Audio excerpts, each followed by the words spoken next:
Jim Wahlberg is on with us to talk about his overcoming of substance abuse whenever he encountered Mother Teresa while in maximum security prison. You won't want to miss this interview with Jim Wahlberg. But your big family probably had a lot more rockier days than our guest is going to come up next.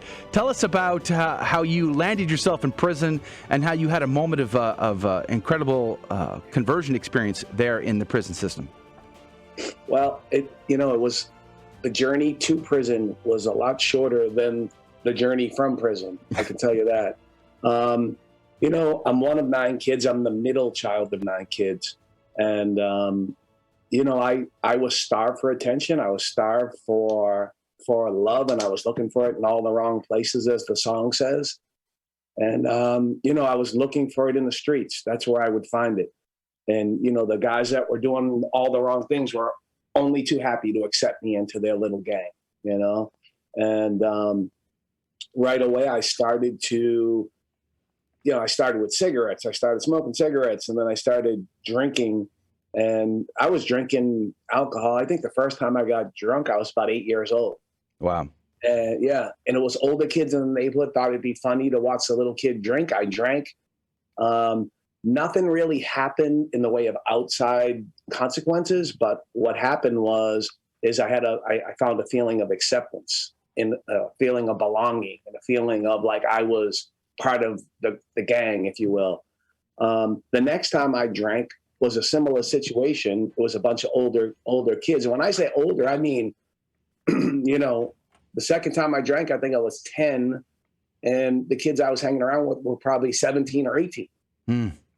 And this time, excuse me, I stole somebody's wallet from their locker at the YMCA where I lived. I was at the Y every day. They fed me, they taught me how to swim, everything. I love that place, but still I found my way into stealing somebody's wallet out of their locker. And there was $50 in that wallet. For that $50, I brought it up to those older kids. They were hippies. It was the 70s.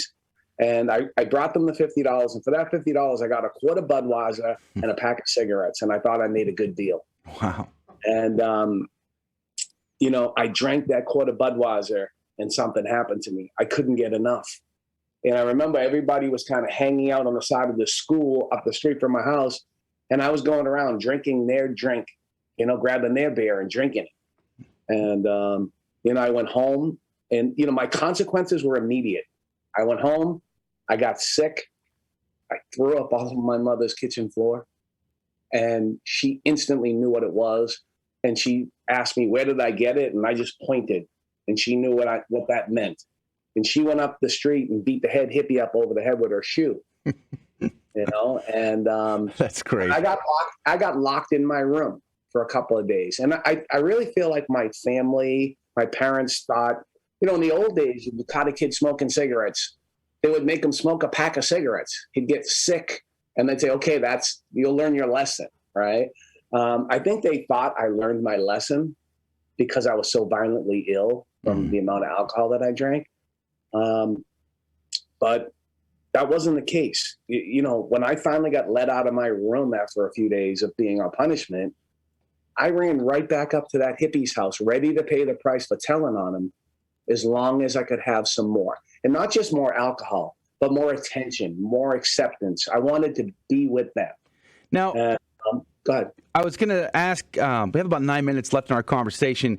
Now, listening to your story, I've listened several times to you tell your story. One of the things that stood out to me was the relationship of your family, your siblings, your mom and your dad. Your mom worked nights, your dad worked days, a lot of two ships passing in the night kind of thing. Do you think that part of your journey was just not having that attention of your parents, not being able to be as intimately connected to your parents? Absolutely. Absolutely. No doubt about it.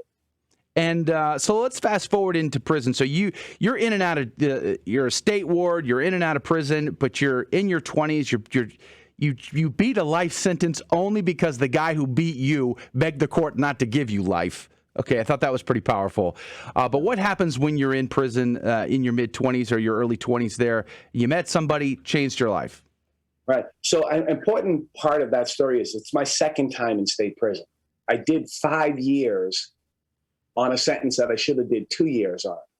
And I did the entire 5 years, and I got out, I picked up a drink, and it took me for 6 months until I was back. And now I'm back, and now I have a brand new sentence, 6 to 9 years.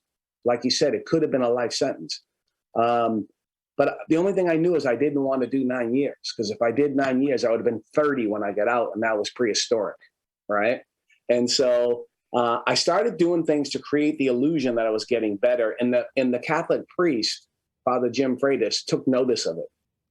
And so he came to me and he offered me a job in cleaning the chapel. And I instantly thought, oh, this is going to be good. He smoked cigarettes, right? He had coffee, he had a phone, he had, I was going to hustle this guy. And it wasn't 2 weeks later that I was working there, and he tells me, we have a very special visitor coming to the prison. And I said, oh, that's great, Father. Who is it? And he said, Mother Teresa is coming to this prison. And I said, oh, that's fantastic. Who's Mother Teresa? Right? Because I lived for my next drink. I lived for my next drug. I probably didn't know who the president was either, to be quite honest with you. And so the time came. And now, obviously, it was 2 weeks later, and I did a little research, and I remember calling home and how excited my mother was and how excited her mother was.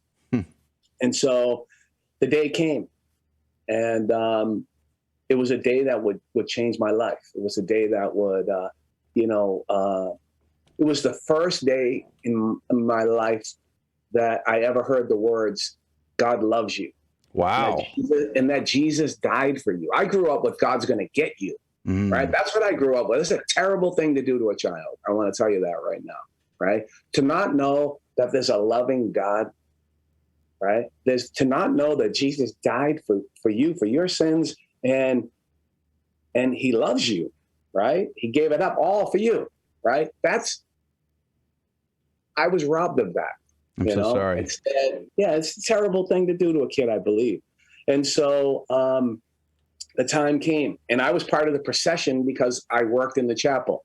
And I remember processing in. I remember Mother Teresa refusing to go up on the altar, and she had the cardinal had a big fancy chair for her, and she refused.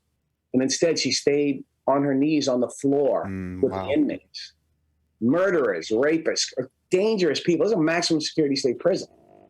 And I remember being in that mass and looking over and looking at what I felt like, or what I thought at that moment was the face of God for me, right? It was the most loving, kind, gentle face. Now, if you remember, you look back, Mother Teresa was a rugged woman, right? She worked hard, her fingers to the bone, right? So finally, it came her time to get up and speak. It was 800 some odd people in that room. And I felt like she was speaking directly to me. Wow. And she said the words, you are more than the crimes you committed to get here. You are a child of God, right? God loves you. And for an instant, it was like there was nobody else there. It was just her and I, and it was impactful. It was profound, to say the very least. And I remember running back to the priest, Father Jim Freitas, the next day and saying, Father, I want to know more about this Jesus she's talking about. I want to know more about my faith, right? And he had a little smile on his face, because I think he knew ultimately my goal was to hustle him. And here he was hustling me right back to the corporate props, right? It's hilarious. And so I started to prepare to make my confirmation. The very next day, we started. And I got transferred to another prison, a lesser security prison.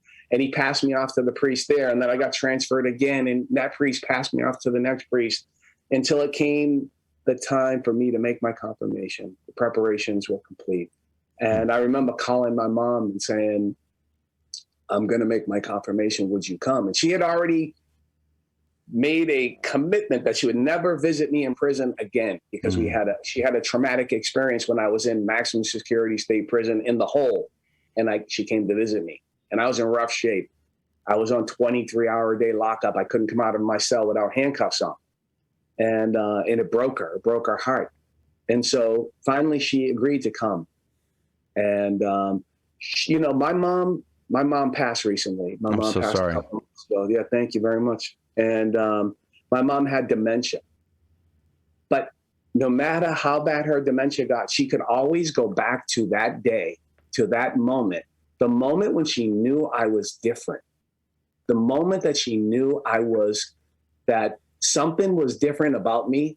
And she put it into words. She wrote a letter to the parole board. Now, you got to understand, my mother was the lady that would go to court and say, lock him up. It was a tough lady. If she thought it was safer for me to be in jail, she would tell the judge that. Yeah. Right? Good old Boston mothers. You got to love them. Yeah. She wrote a letter to the parole board. And in that letter, it said, before you stands a man of God. Wow. It's okay. It's okay. You can let him go now. He won't be back. Right? Now, my mother would have wrote a letter to the parole board saying, don't let him out. Keep him. He's a danger. And no matter how bad her dementia got, no matter how far she advanced in her life, I remember about a year ago, I brought a priest to the house to give her an anointing of the sick. Mm. And my mom's stories which were many, had sort of been brought down to just a couple, right? She had a couple of stories that she liked to tell, and they were starting to merge together even. But she kept saying to the priest, oh, Father, I remember the time. Jimmy, do you remember the time? Do you remember that day when I knew you were different? And she must have told the priest that story 6 times. And it got to a point where it's so funny that I started to say to her, hey, Mom, do you remember that day? Because we were driving the priest crazy. It was kind of funny. But what a way to say goodbye to your mom by remembering that moment that brought you back together. That reconnected you, that moment of grace. How incredible and powerful is that? I hate to say this, but I'm down to seconds left in our conversation. Jim, I'd love to have you back. We've only scratched the surface of your story. I can't do justice to the rest of it, but there's so much more to tell here. I would encourage everybody to check out the book, The Big Hustle, A Boston Street Kid's Story of Addiction and Redemption. You can find it on Amazon, but also check out his film. I didn't even get the chance to talk about this. This is what I want to talk about. What about thekidsfilm.com? How addiction and brokenness affects the children.